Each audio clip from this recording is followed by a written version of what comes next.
شهرين معتصمين تحت امام دار القضاء العالي. صعدنا الاعتصام فوق امام مكتب النائب العام وامام رئيس المجلس الاعلى للقضاء.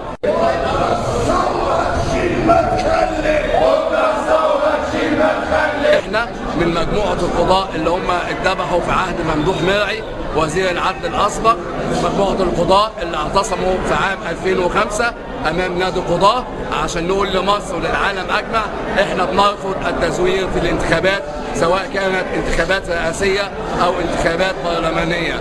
احنا متقدمين من بعد الثوره مباشره لمكتب النائب العام لاكثر من 56 بلاغ من قضاة حاليين وسابقين في وزير العدل الاسبق وفي بعض القضاة اكثر من 300 قاضي الذين قاموا بتزوير الانتخابات البرلمانيه في عام 2005 والانتخابات الرئاسيه في عام 2005 ايضا، وانتخابات مجلس الشعب والشورى في عام 2010.